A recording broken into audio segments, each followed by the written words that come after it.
श्री राम के दो सबसे बड़े दुश्मन, न कैकेयी, न वाली और न ही रावण और न ही कुंभकर्ण, वो थे मंथरा और अकम्पन।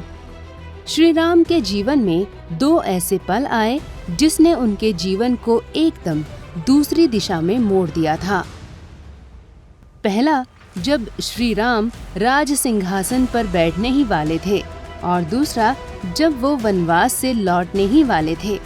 लेकिन इन दोनों ही पलों में श्री राम के सामने दो ऐसे दुश्मन खड़े हो गए थे जिन्होंने राम के जीवन के रुख को पूरी तरह से मोड़ दिया था। आज द कर्मा आपको श्री राम के इन दोनों दुश्मनों मंथरा और अकम्पन की साजिशों के बारे में बताने जा रहा है, जिन्होंने श्री राम के जीवन में उथल पुथल मचा दी थी। मंथरा का नाम तो आप सब ने सुना ही होगा, वही कैकेयी की दासी। वाल्मीकि रामायण में तो नहीं, लेकिन बाद के रंगनाथ लिखित तेलुगु रामायण में मंथरा को लेकर एक कहानी मिलती है। इस कथा के अनुसार मंथरा शुरू से ही राम से नफरत करती थी। कथा के अनुसार हुआ ऐसा था कि बचपन में श्री राम ने खेल खेल में मासूमियत से मंथरा की कुबड़ पर एक पत्थर मार दिया था। वो अपमान मंथरा को जीवन भर सताता रहा और वो वक्त आने पर श्री राम से बदला लेने का इंतजार करती रही। जब दशरथ जी ने प्रजाजनों के साथ विचार कर श्री राम का राज्याभिषेक करने का निश्चय किया, तो मंथरा ने इसी वक्त अपना बदला लेने का मौका तलाश लिया। वैसे मंथरा जानती थी कि कैकेयी श्री राम को अपने बेटे भरत से भी ज्यादा प्रेम करती हैं, लेकिन मंथरा ने कैकेयी को श्री राम के खिलाफ नहीं बल्कि उसे कौशल्या के खिलाफ भड़काया। उसे ये डर दिखाया कि अगर राम राजगद्दी पर बैठेंगे तो कौशल्या राजमाता बन जाएंगी और वो कैकेयी को अपनी दासी बनाकर रखेंगी। वाल्मीकि रामायण के बालकांड से ये पता चलता है कि कैकेयी राजरानी थी और वो कौशल्या को पसंद नहीं करती थी। दशरथ जी का सारा समय कैकेयी के पास ही बीतता था और कौशल्या अलग थलग पड़ चुकी थी। उनके जीवन में सिर्फ एक ही आशा रह गई थी कि जब राम राजगद्दी पर बैठेंगे तो उनके भी अच्छे दिन आएंगे। मंथरा कैकेयी को यही डर दिखाती है कि अगर कौशल्या राजमाता बन गई तो उसके तो बुरे दिन आ जाएंगे। दर्पान् निराकृता पूर्वं त्वया सौभाग्यवत्तया राम माता सपत्नी ते कथं वैरं न यापयेत्। इस श्लोक में मंथरा कैकेयी से कहती है कि तुमने पहले अपने पति का अत्यंत प्रेम प्राप्त होने के कारण घमंड में आकर जिनका अनादर किया था, वे ही तुम्हारी सौत श्री राम माता कौशल्या पुत्र की राज्य प्राप्ति के बाद सौभाग्यशालिनी हो उठी हैं। अब वे तुमसे अपने वैर का बदला क्यों नहीं लेंगी? इसके बाद मंथरा ने कैकेयी को उन दोनों वरदानों की याद दिलाई जो दशरथ ने उसे दिए थे। कैकेयी ने अपने दो वरदानों के बदले श्री राम को 14 वर्ष का वनवास और भरत के लिए राज्य सिंहासन मांग लिया। कल सुबह तक जिन श्री राम को अयोध्या के राज्य सिंहासन पर बैठना था, उनका जीवन पूरी तरह से बदल गया और वो वनवास के लिए चले गए। अब बात करते हैं श्री राम के दुश्मन नंबर 2 की। इसका नाम है राक्षस अकम्पन। जब लक्ष्मण ने शूर्पणखा के नाक कान काट डाले थे, तो शूर्पणखा अपने चचेरे भाइयों खर और दूषण के पास पहुंची।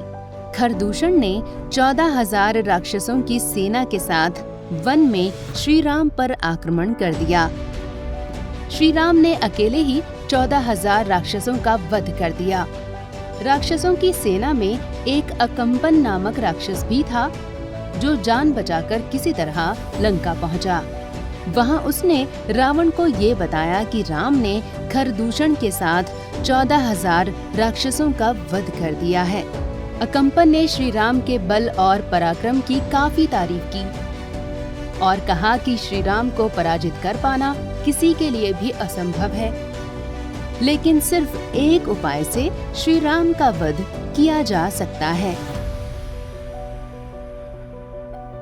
तस्यापहर भार्यां त्वं तं प्रमथ्य महावने सीतया रहितो रामो न चैव हि भविष्यति।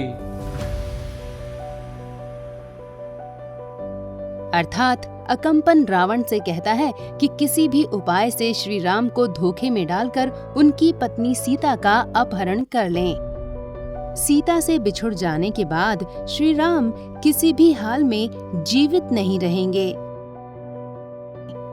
अकंपन की बात सुनकर दशानन रावण ने सीता के अपहरण की योजना बनानी शुरू कर दी। बाढ़ं कल्यं गमिष्यामि ह्रेकः सारथिना सह आनेष्यामि च वैदेहीं इमां भ्रष्टो महापुरीम्। अर्थात रावण अकंपन से कहता है कि ठीक है, कल प्रातःकाल सारथी के साथ मैं अकेला जाकर सीता को प्रसन्नतापूर्वक महापुरी लंका में ले आऊंगा। इसके बाद ही रावण मारीच से मिलता है और सीता अपहरण की योजना बनाता है। हालांकि मारीच रावण को श्री राम के पराक्रम का भय दिखाता है और बताता है कि जिसने भी तुम्हें सीता हरण का उपाय बताया है वो तुम्हारा विनाश करना चाहता है, क्योंकि राम अपराजय हैं। रावण डर कर लंका लौट भी जाता है। हालांकि इसके बाद शूर्पणखा आती है और रावण को बहुत खरी खोटी सुनाती है। शूर्पणखा के विलाप के बाद रावण एक बार फिर अकंपन की बताई योजना पर लौटता है और मारीच की सहायता से सीता का हरण कर लेता है।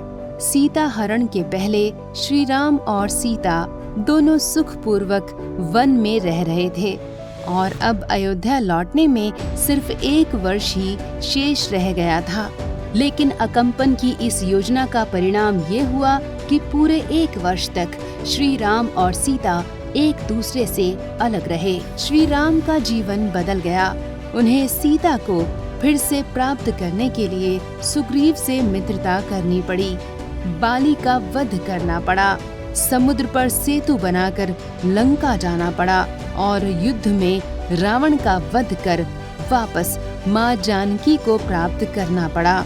ये सारी घटनाएं श्री राम के जीवन की सबसे महत्वपूर्ण घटनाएं बन गईं। अगर आपको हमारा ये वीडियो पसंद आया है तो इसे लाइक और शेयर करें और द कर्मा चैनल को सब्सक्राइब जरूर कर लें। जय श्री राम।